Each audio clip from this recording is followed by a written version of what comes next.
చిలగడ దుంప. ఉడకబెట్టుకు తిన్నా చాలా బాగుంటుంది. చిలగడ దుంపను కాల్చుకు తిన్నా చాలా బాగుంటుంది. ఫ్రెష్గా తిన్నా చాలా రుచికరంగా ఉంటుంది. మనందరం ఈ రకాలుగా 3 రూపాల్లో వాడుకోవటం ప్రయత్నం చేసి ఉంటాం. చిలగడ దుంపని ఒక కూరలాగా ఎప్పుడన్నా ఒక్కొక్కసారి రేరుగా వండుకుంటూ ఉంటారు.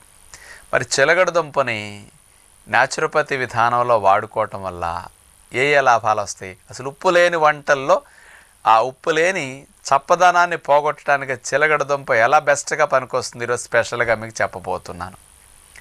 100 గ్రాముల చిలగడ దుంపలో 120 క్యాలరీల శక్తి ఉంటుంది.